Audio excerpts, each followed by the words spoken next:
माँ बेटे की आंखें नम कर देने वाली कहानी।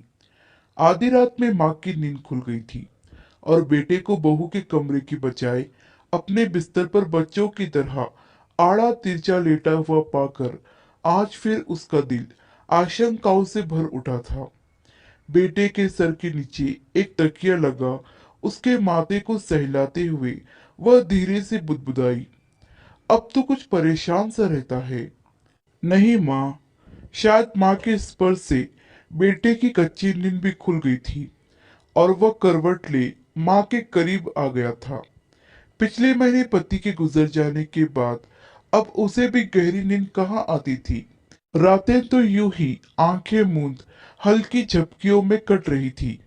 ऊपर से बेटे की यह बेचैनी, आजकल जाने कब तू मेरे बिस्तर पर आकर सो जाता है। बहू से नाराज है क्या? नहीं माँ। किसी अबोध की तरह माँ से निपटने की कोशिश करता इस सवाल को वह टाल गया। माँ ने वही बिस्तर से सटे मेज पर रखे तांबे के लोटे से एक घूंट पानी पीकर लोटा वापस मेज पर रख दिया था और बिस्तर पर लेटने की बजाय एक तकिए का सहारा ले दीवार से अपनी पीठ टिकाकर बैठ गई थी। फिर क्या बात है बेटा? कुछ भी नहीं माँ। माँ की गोद को छोटे बच्चों की तरह बाहों में भरने की कोशिश करता वह उसके हर सवाल को खारिज कर गया था। बेटा, बता ना। तेरी बेचैनी देख मेरा दिल घबराता है। उसने बेटे का सर अपनी गोद में रख लिया था। माँ की घबराहट महसूस कर बेटे ने अब खुद सोने या माँ को सो जाने का इंतजार करना छोड़ पीठ के बल लेट माँ के दोनों हाथ अपने हाथों में ले अपने सीने पर रख लिया था। माँ, आपको याद है जब मैं बड़ा हो रहा था, पापा ने मेरा कमरा अलग कर दिया था। अपने लिए अलग कमरे की जिद भी तो तूने ही की थी। माँ ने उसे याद दिलाया था। हाँ, लेकिन तब आप मेरे सो जाने के बाद उस कमरे में आकर मेरे माथे को सहलाती, अक्सर मेरे बिस्तर पर ही सो जाया करती थी और सुबह अपने बिस्तर पर पाकर तुम मुझसे एक सवाल पूछा करता था, याद है? सोई गहरी रात में माँ बेटे भूली बिसरी बातें याद कर रहे थे। हाँ, याद है। अच्छा, तो बता, क्या पूछता था? सुबह की कही कितनी ही बातों को शाम तक भूल जाने वाले बेटे को बरसों पुरानी वह बात कहाँ याद होगी? यह सोच माँ मुस्कुराई थी। यही कि क्या पापा से नाराज हो?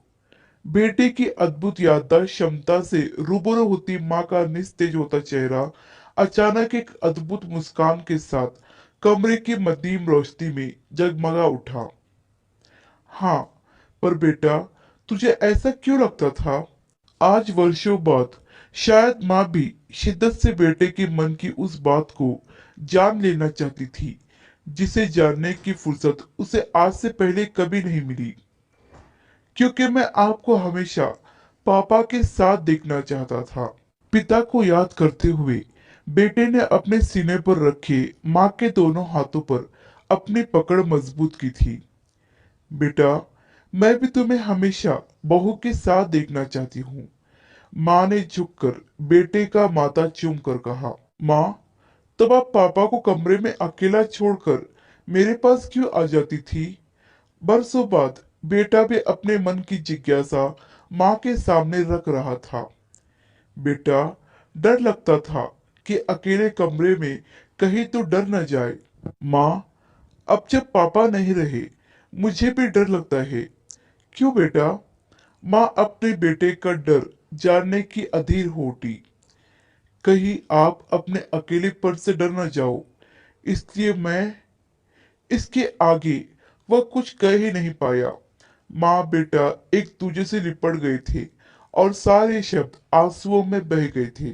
आशा करती हूँ कि कहानी आपको पसंद आई होगी। इस कहानी पर आपकी क्या राय है हमें कमेंट करके जरूर बताइए। कहानी पसंद आई हो तो लाइक और शेयर करना बिल्कुल भी ना भूलिए। चैनल पर नए हो तो चैनल को सब्सक्राइब जरूर कीजिए। कहानी सुनने के लिए आपका बहुत बहुत धन्यवाद।